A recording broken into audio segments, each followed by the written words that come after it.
So, what can a champion racehorse teach us about something as complex and human as neurodiversity?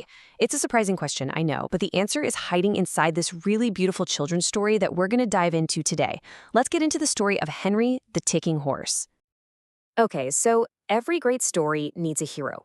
And our hero, well, at first glance, he seems to have it all figured out. But his biggest challenge? It's something that no one can even see. So this is Henry. He's this magnificent chocolate brown stallion, known for being incredibly fast and agile. In the racing world, he is an absolute champion, and everyone admires him for it. But you know how it is with appearances. Behind all those shiny trophies and the roar of the crowds, Henry was dealing with this private struggle that made him feel totally, completely different from everyone else. So what exactly was Henry's secret? Well, he had tics. And to really understand his world, we need to get a feel for what that's actually like. Not just on the outside, but on the inside too. All right, let's break it down. At its most basic, a tic is just an involuntary, repetitive movement or sound. And that word involuntary is absolutely key here. This is not a choice. It's just a neurological fact of life for him. And for Henry, this showed up in a couple of ways.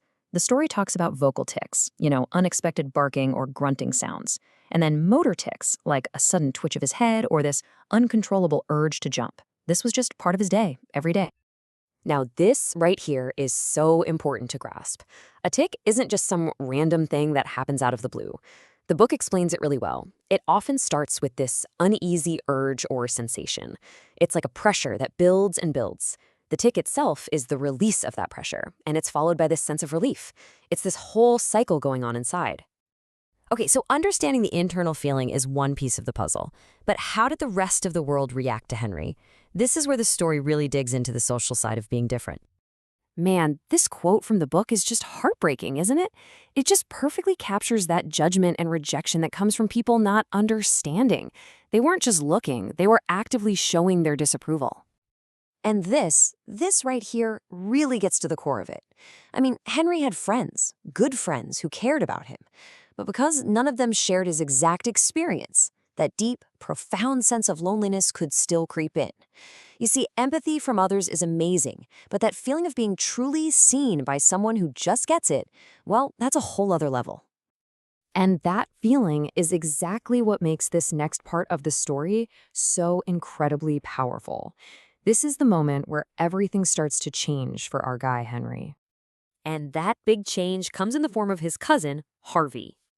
So, picture this. The moment they meet, Henry gets all excited and starts to tic. And then he looks over and sees it.